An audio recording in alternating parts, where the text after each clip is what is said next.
Honorable Swart. Thank you, Chair. Very briefly, I think our concern and the public's concern is the lack of advising the public to the fact that a dangerous serial rapist and murderer was out and had escaped and was in the public domain. Now, I appreciate there's a process of investigation. I fully appreciate that, and there is a certain confidentiality required in that. But in the investigating officer, Captain Flyman, already on the 25th of May, that's the same month as this event took place, indicates, according to the timeline of JICS, suspicion about events at the cell. And then the investigation comes on. And then the Brigadier does incredibly good work with that High Court application in Gauteng, which is opposed and blocked. Now, at that stage already, there should have been an investigation for perjury against the doctor, following your successful opposition of that High Court action. Why was there no investigation then already against Dr. Nandipa for perjury that was very clear in that case? The Judge Cameron pointed out he said there were a number of inconsistencies with the affidavits that were filed. So yes, it's a double-edged sword. You did well with the application, but the question then is, at that stage already, in June of last year, there was information that firstly indicated that Thabo Bester was not the person that died, and yes, it's ongoing. But my concern is at what stage and what is the process of the police? Commissioner, maybe you can help us. At what stage do you warn the public that there's a dangerous person out there, that you're looking for him? I've seen those adverts. We're looking for this person. He's a person of interest. And at what stage do you warn the victims, the rape victims, that this person who is convicted is possibly out? Can you help us with this? Because that's a question that everyone is asking. Thanks, Honorable Chairperson.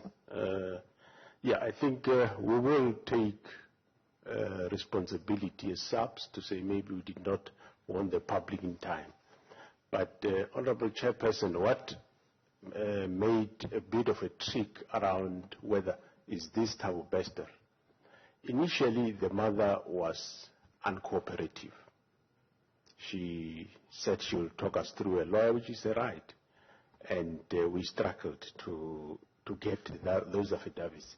And until some of the relatives, we were able to obtain their statements, and then to an extent that then we can, it was early this year, we can be able to come to a conclusion that it was indeed Thabo Bester. Because as I said, the fact that that DNA ruled out the mother and Thabo Bester, the question was, as the mother was quite uncooperative for some time, the question is it the real mother?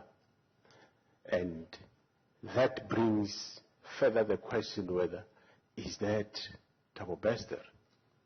So we had that problem. We had to get collaborative evidence from relatives around that confirm, yes, this is the son to this one, this is the son to this one. So that investigation did take a little bit of time, but yes, maybe we acknowledge we might have not done it early enough to warn the public until my colleague, the Commissioner, went out to the public. Thanks. Just generally, what is the policy in warning victims of crime, or is there a policy when a person has escaped and you know here was a person, a witness or someone that is at risk? Is there a policy in place? There is a policy around identification parades, Honorable Chair, and in the process of investigation, we, yes, in some cases we do, but in some cases there is an intricacy that if you take out a photo of somebody, throw it out there as wanted, it will depend on analysis by the IO. It always, at some point, it have this problem that you can't go and do identification parade once you arrest the person, because when you go for ID parade, the defense will say, but this person was all over, so you can't say this one knows this one because he saw him everywhere. Yes. So in this case, yes, there are those intricacies. But I'm speaking specifically about on your police dockets, you would have the victims, the sexual offences victims, the rape victims. Those are the ones that I'm asking about a policy. Here you've got a convicted criminal of rape, Facebook rapist. Now you know your dockets, there are rape victims here. What is your policy in advising those rape victims that this person might be out? Is there a policy to warn those people? Yeah, we are not maybe warn, but we have a policy around the victims of crime. I'm aware of the victims of crime, but in a particular case where the people might be a danger, and maybe that's something we need to look into, because obviously here you had suspicions of a person had escaped, and you've got surviving victims of crime, and of course women in general would be concerned, but I'm talking about specifically, and that's something we can look at in future. Time's limited.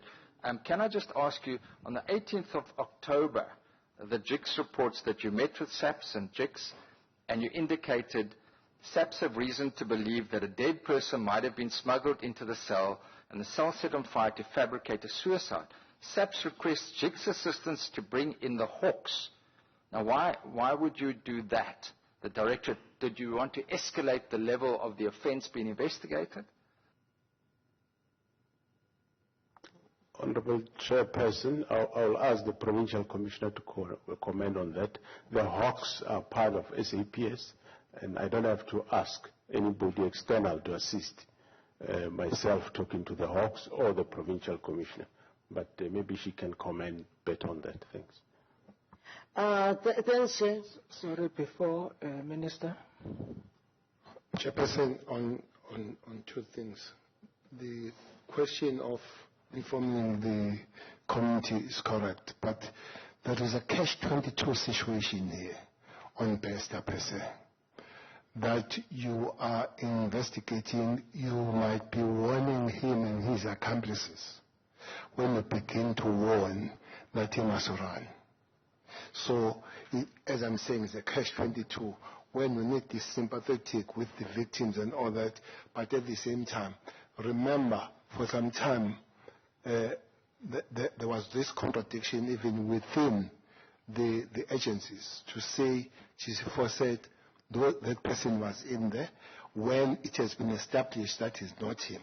So I will live with the problem of when is it, but the policy to be developed, and there are two kinds of escapees. There are escapees that escape from the custody of the South African Police Service, and there are those that escape from the correctional service, and then they will move. Correctional service will be responsible for hunting those supported by the South African police. But those that escape from the South African police will be by the South African police, which means they've got a broader leeway on them. But indeed, it would be good to find the policy. When do you get the community to know without jeopardizing your own investigations to find that? Thank you, Minister. Just my particular emphasis was on the victims of crime there, the surviving victims, but I appreciate your response. There's something to develop. Can I just quickly, I know my time is limited, the two issues I raised earlier with JICS, that is that the investigative journalists on their version emailed the brigadier asking if there was a police official to whom they could refer sources about Bester's whereabouts. This is in March this year. And the response was that Crime Stop could be contacted or it could be reported using My SAPS app. Now, surely that is unacceptable given the role that they had played as in giving information, that they'd been sharing information as they were uncovered it and getting leaks. And I understand there are a lot of fabricated issues as well, but this is a reputable organization that is giving a lot of attention. And then secondly, Generals, particularly here, your comment on the 26th of March about the leaking of sensitive and confidential information to media houses. And I appreciate it can prejudice. I'm a lawyer. I understand it can prejudice a criminal investigation from the police's side. But the fact is that it can also assist you greatly. And so by saying that, it's been looked into by authorities. Unfortunately, what it creates is the impression is the whistleblowers and investigative journalists are being pursued as opposed to the actual criminals, the wardens, everyone involved in this. Would you comment on that? Thank you so much. Before Chairperson, I was going to answer the first question of the Hawks. I don't know why Hawks will ask from the judge, or the investigating team in Free State will ask the judge to bring in the Hawks. Hawks have the mandate, got two mandates. They've got the mandate of being invited to the case or themselves taking over the case. They look at the weight of the case, how much it threatens the state. They deal with those cases that will threaten the state. So if they felt, the investigating team in Free State, that there was an issue, they themselves, through their leadership, through the provincial commission, national commission, they would have dropped in without really going through the judge. But Chair, may I raise the issue on the last one, the app and all the answer. I wish, while it's good to go to meet and all that, I wish the same information from JICS would have been raised with the police. So to us, that would really help. Maybe if they are seen not to be coming on board on the matter, then it goes nothing going to the media. But the difference, others are investigating, others are making news. So it would be good that by the time it goes there, but it also shared so that they go on a thorough kind of investigation. Minister, yes, and I agree with you. And the judge did make that concession as well. But maybe there was an incorrect reflection there of that note. Because it does make sense to me, the SAPS asking JICS to go to Hawks. Clearly, you would, as the General, you would instruct the Hawks yourselves. But maybe, General, if you could just respond to that last issue, because it is a matter of concern to us, and I think to investigative journalists as well, that you are, what is purported here seems to indicate that it's a chilling effect on whistleblowers, on investigative journalists, when in fact maybe you should be spending your time investigating the case, which you are doing. Thank you, Chair. And thanks, Honourable Chair and members. Yes, I think, well, the Brigadier, what he did wasn't correct. Actually, also early May, I did, firstly early this year, we capacitated further the task team. The team in Gauteng consisted of two officers. We increased it to 18 in Gauteng, over 18, and we increased it also in the Free State. And during that meeting, I said there should be 2 investigators in both the provinces, and their numbers must be given out for evidence. And the numbers, their names were given out in the Free State, Brigadier Mkhawulezi and Flyman. In Gauteng, it was Shibiri, and I said the numbers, the spokesperson must give that to the public so that they can only talk to those 2 people. To refer them to 08600, well, it was wrong because I directed the spokesperson to give those details. And with regard to investigative journalism, well, that statement was issued on the basis that there were journalists that were assisting us in terms of giving information. But there were those, unfortunately, maybe we didn't clarify it. There were those that were trying to mislead us. So we don't know who were behind them, but we could see that they are really misleading us. So it was a warning to those. Maybe we were not clear in terms of distinguishing between the two. Thanks, Honourable Chair. Chair, just also to commend, after all the issues that we've had, the arrest that did take place eventually. So I think we do need a commendation in that regard. Thank you, Chair. Thank you very much, Honorable Engelberg. Thank you, Mr. Chair. Yes, most of my questions have already been posed, so I will be rather short, I think. Thabo Bester being rearrested is obviously a very important individual, because he would be able to shed light on all this bizarre things that led to his escape. However, it's very clear that there's a lot of interests and a lot of money involved here. So I am very concerned about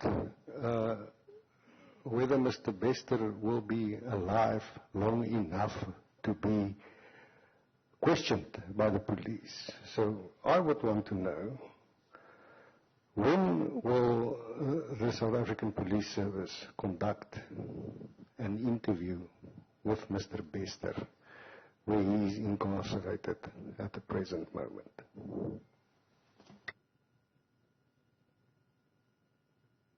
Thanks, Honourable Chairperson. The investigation have started. What format, where, but the investigation have started with the investigating officers of both the provinces. Thank you very much. You are done. Honorable Chancha.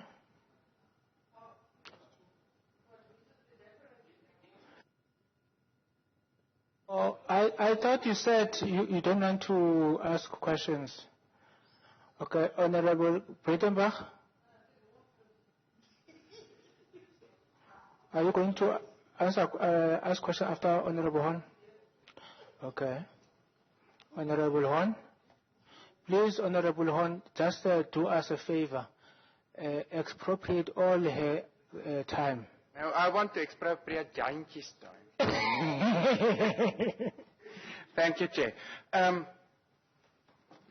The one thing that's not quite clear to me, and maybe given what Justice Cameron also said this morning about the lack of trust in all role players and stakeholders in the criminal justice value chain, we can slowly start building trust again if the answer is yes. Can we at least get a confirmation that Dr. Nandipa was questioned by SAPS before Ground Up ultimately middle of March published the report that brought all of the wheels of the justice system into action, seemingly?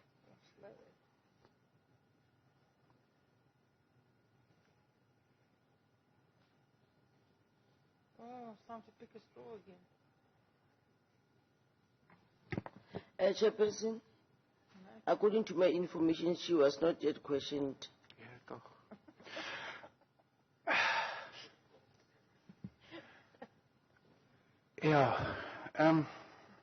Maybe I must just leave it there.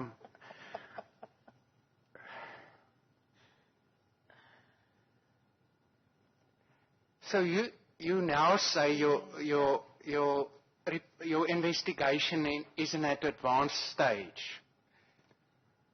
When Ground Up published their expose on the 15th of March, followed, I believe, by what really convinced you to get into action, the photos on the 16th of March. Where were you with that investigation then? What did you believe happened? And who were your suspects?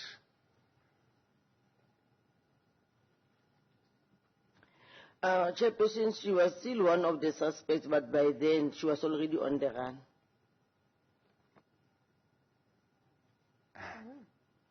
Yeah, so maybe at the risk of just repeating myself, I mean, the minister now made gave us the assurance that the decision not to go public was really all informed by the risk of warning suspects.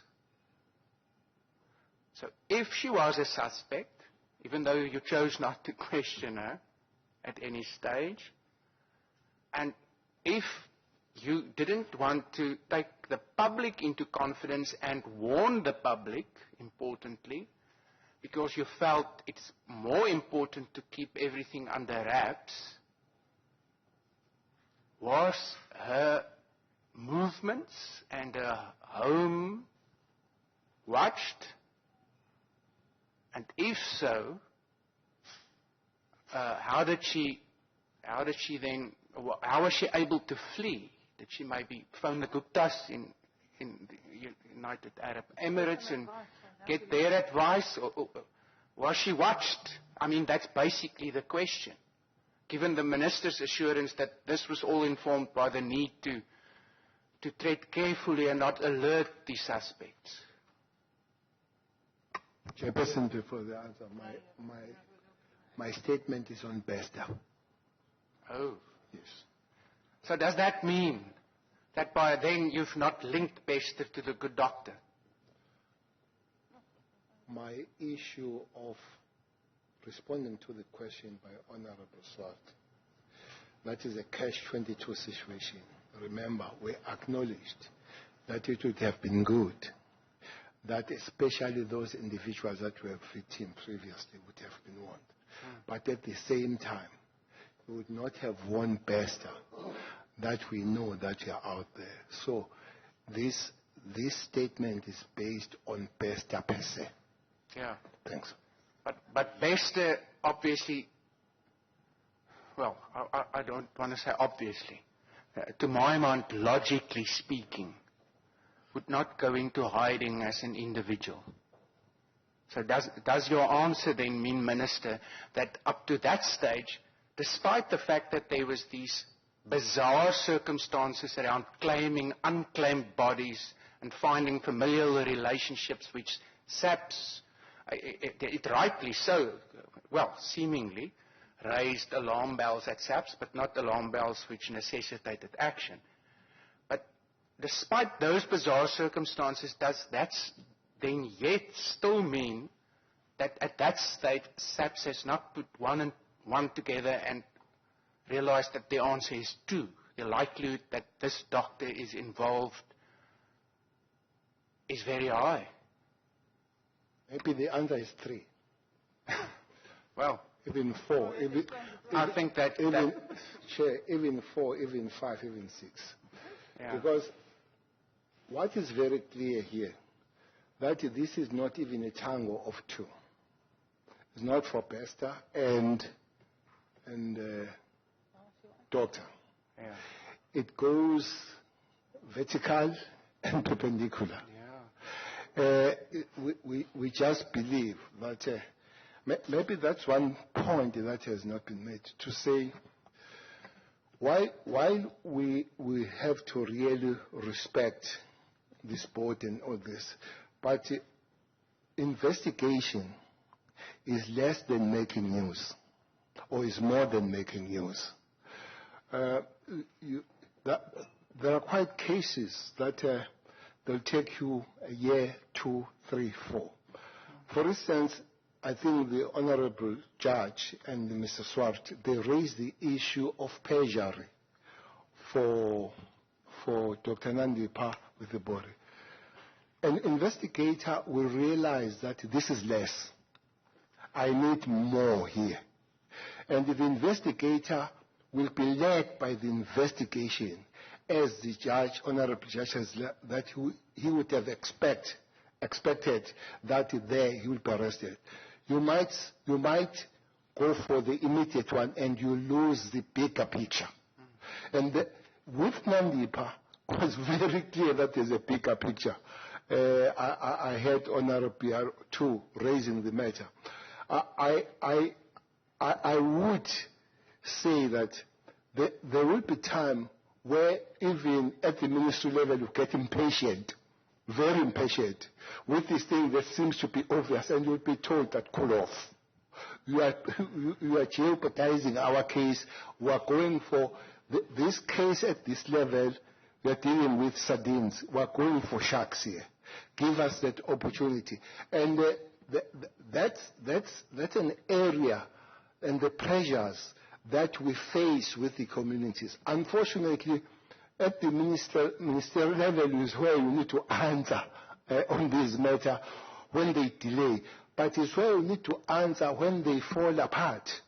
For instance, I'm answering on the question of Honorable Gati's daughter, because the case seems to have been falling apart. But also you answer if you delay. So there is that situation, catch-22 situation, that happens here. You'll be wondering that the questions you answer here are the questions that sometimes, and most of them, you answer when you are briefed by the team. And the team will remind you that you are not the investigator. The investigator is informed by the investigation, who to follow, when to act. So there is that situation. Thanks. Thanks, Chair. Yeah, thanks, Chair. I'll conclude by just saying that that's all well and fine to remind us that there's bigger picture, and sometimes there's a method to the madness, so to speak, and a broader strategy. But even if that is then the case in respect of the good doctor, the question then, which is written largely across this room, is why was the doctor's movements then not at least monitored, even if it is to be accepted that SAPS had a reasonable reason not to bring her in for questioning at any stage. So that doesn't explain that failure. It also doesn't explain, and the Minister says sometimes in the police 1-on-1 is 3 or 4 or 5, and he talks about horizontal and vertical movements. I think that's what we, as ordinary citizens, would call joining the dots. And it would seem SAPS either didn't want to join the dots or didn't have the ability to do so. Thanks, Chair. Guess the Minister would say he has already answered Honorable Breitenbach. Thank you, Chair. I'd like to make it clear at the outset that my comments that may follow do not include the Brigadier sitting over there. She's expressly excluded, as is the young man who assisted her in doing his job. So, two of them, this doesn't apply to you. You say that you were struggling. I'm sorry, I can't see your rank from here. No. Provincial Commissioner. You, yes. I don't know your name and I can't see your rank. Lieutenant General Mutsunyani, Chairperson. Thank you. You say that you struggled to get cooperation from DCS. Is that correct? I think G4S. G4S, DCS, whomsoever. Who did you struggle with? G4S, Chairperson. You're a Lieutenant General, did you say? Yes, Chairperson. That's quite a rank. Tell me, how does a Lieutenant General in the South African Police Force struggle to get anything from anyone in this country? Please explain that. Chairperson, with the challenges we have, that's why we did get Section 205, because there are processes to follow. We did get Section 205 against G4S on the documentation we want. And further on that, then we started communicating through GIGS and DCS itself. Thanks, Chairperson. You needed to get a Section 205 subpoena in order to get information from G4S. Is that what you're telling us? We needed those documents for investigation, Chairperson. Then we sectioned them so that we can get those documentation. Yo, I wish you told me that yesterday. Who's the prosecutor who's leading this prosecutor-led investigation? Advocate Thabo Bester, Chairperson. From where? From Bloemfontein Court. Good. Can somebody tell me, perhaps it's an answer that the DCS will give, so I won't ask you. Can somebody tell me why it was necessary to charter a private jet in order to bring Bester and this woman back to South Africa. The police have a jet.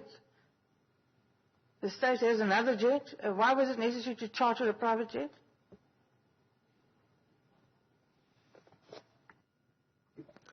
Thanks, Honorable Chairperson.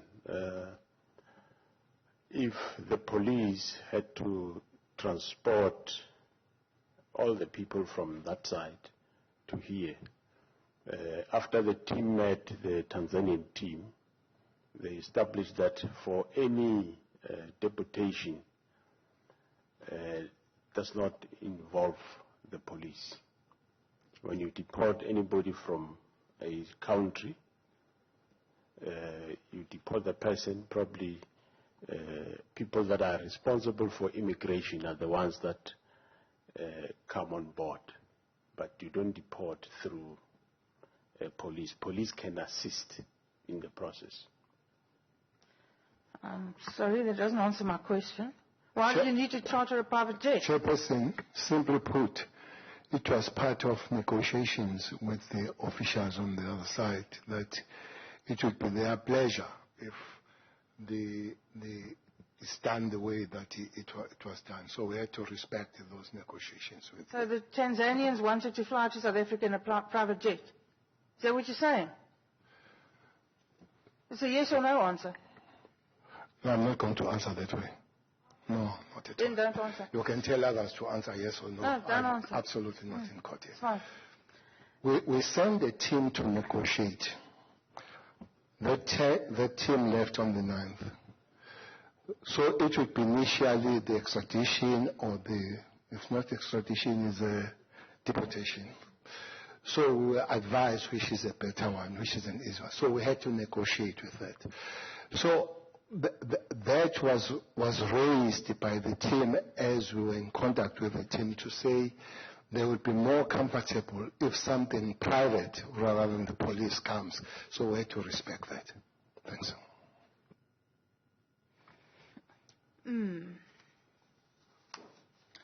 What is the case number of this particular investigation?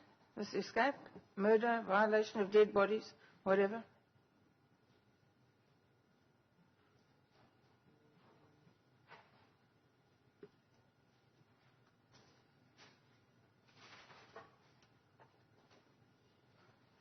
How?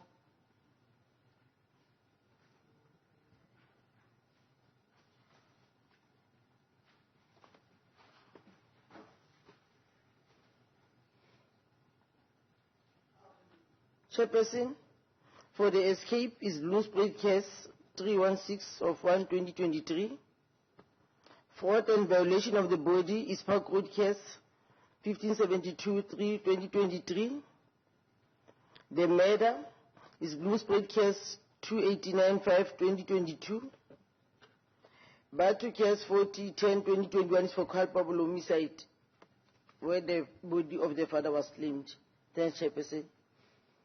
So the escape was registered in January 2023. Correct, Chairperson. Despite the fact that you knew about it many months earlier. Why did it take so long to register on the criminal asset system? From the SAPS side, we did register an inquiry. Together with DCS, they indicated that they are still busy with their investigation. That's why when they were ready with their investigation, DCS, Mr. Mukhwang, approached us to say, on instruction of their national office, they are to register escape based on the report they received. General, I'm sorry, but I'm having trouble with this. DCS does not have an investigative capacity as far as I'm aware. They investigate escapes within the prison environment, but they don't investigate criminal matters.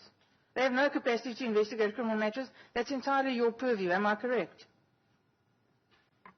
There are, but Chairperson, there were things they need to verify because, firstly, who's Thabo Bester? Was Thabo Bester supposed to be in in Group 4? Is Thabo Bester not in one of the cells in Group 4? Those are the information they were supposed to verify to us as the police. And that took 6 months. That's when they said December they are ready, Chairperson. It took 6 months. Is that what you're telling us? Yes, correct, Chairperson. So when DCS came to us to say they are ready with the A1 statement. The police sat on their hands and did nothing for 6 months so that DCS could run through the prison in Mangaung and see if Thabo Bester wasn't in another cell. Chairperson, I think even as it was indicated by Judge Cameron, he indicated that they must finalize the report so that the report can be submitted and we take it from there. Thanks, Chairperson. I listened quite carefully, and this is directed at the Minister. I listened quite carefully to your explanation of Catch-22. Are you fond of that phrase, Catch-22? Sorry, how many? I left it 3 minutes. Thank you. You're fond of the use of the phrase Catch-22, and you sometimes apply it appropriately and sometimes you apply it conveniently.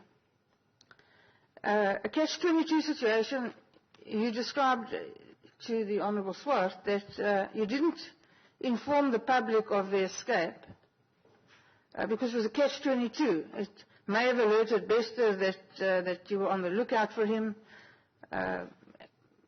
and you didn't want to compromise the investigation. Well, yes, but don't you think that the public interest in this instant trumps the investigation of the police that was going absolutely nowhere until January? It also the public interest that when the arrest is effected, that case stands the test of time. But already, I don't know why that question comes, because it has been considered that indeed, in relooking at things, at least the victims would have been taken on board. I'm getting to the victims, General. I'm getting to the victims. Now we're talking about the public. The South African public, citizens who live in this country are entitled, because your job is to make sure they're safe living in this country. That's your job. And you allow a serial rapist and murderer to run around doing as he pleases while you know that that's the case, and you don't inform the citizens of this country. And you say it's a catch-22. Well, Chairperson, let me repeat. We're not making news. We're investigating. It is important then, now, and forever to say the police, they investigate and they put those people out of circulation. To say you'll announce that, be careful. People will say, now Tele is mad.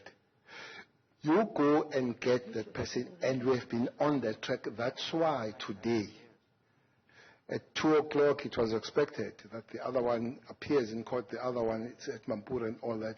It's the work that has been followed, including, there is this famous one, maybe I can come to it, including to say the arrest in Arusha towards Kenya has nothing to do with the South African authorities. It's got a lot to do.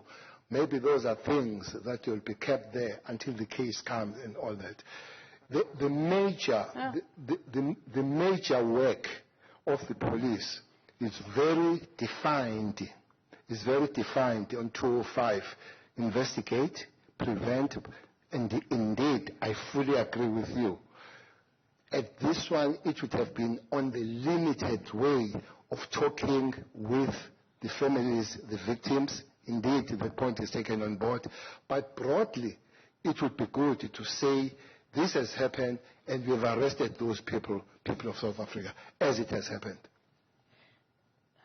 Minister, I would like to say 2 things to you, because I probably only have a minute left. You don't. I don't. Yankee, give me a minute.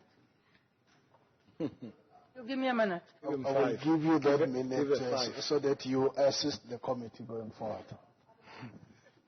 To say 2 things to you. 1, please don't lecture me on what the police do and don't do. I know what they do, I know what they don't do. I did it for years.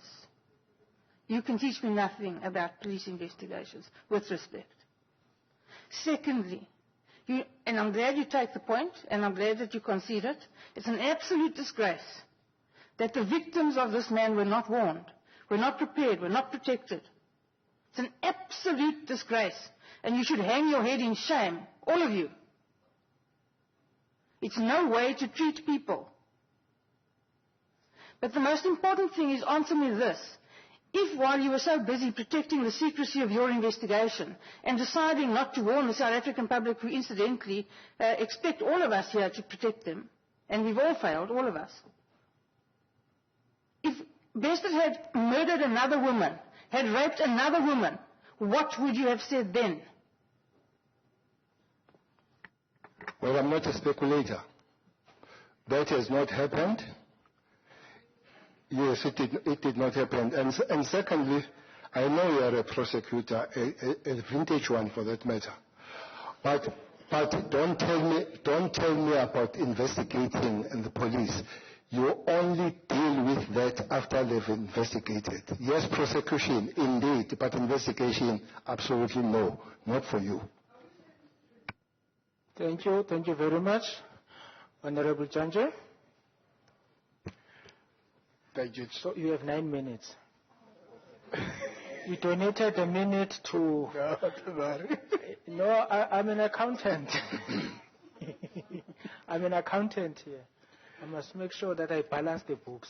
No, in the interest of the process, I might even leave those 9 minutes so that we proceed to the next session.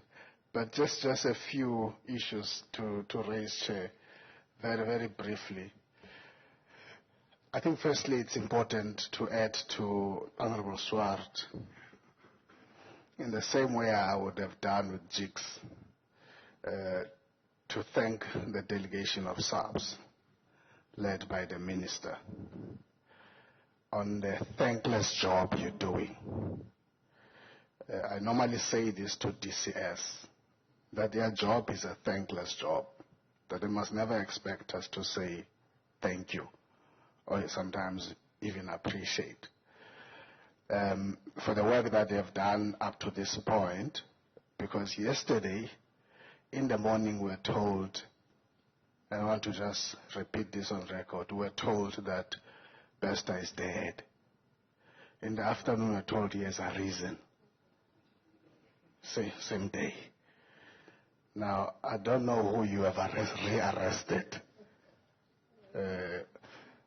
But you... Maybe your math is wrong. We are still waiting for the 40 days. Okay.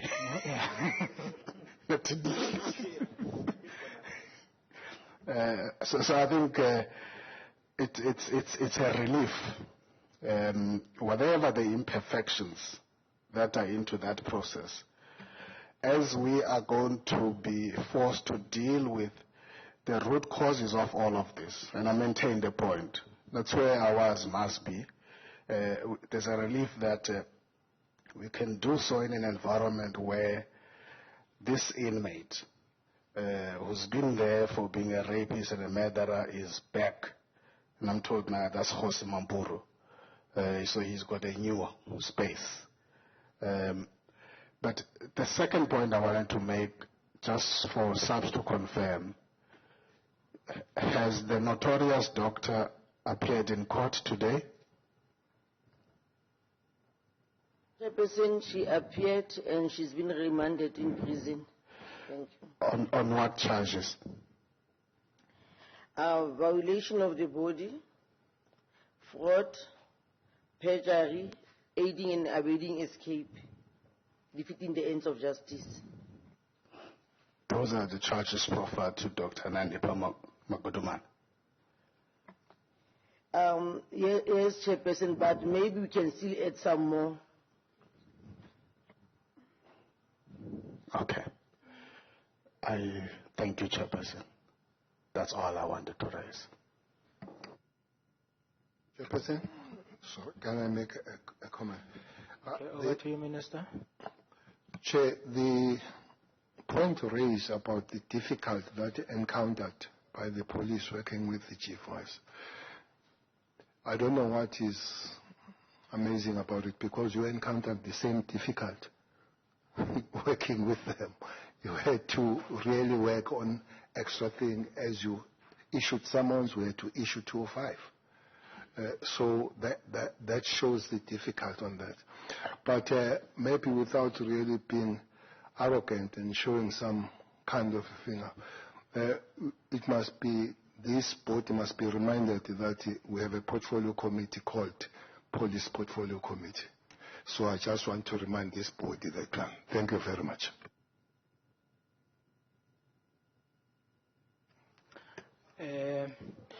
No, Minister, there is nothing stopping the Portfolio Committee on Police to invite you, but no Portfolio Committee has got exclusive jurisdiction.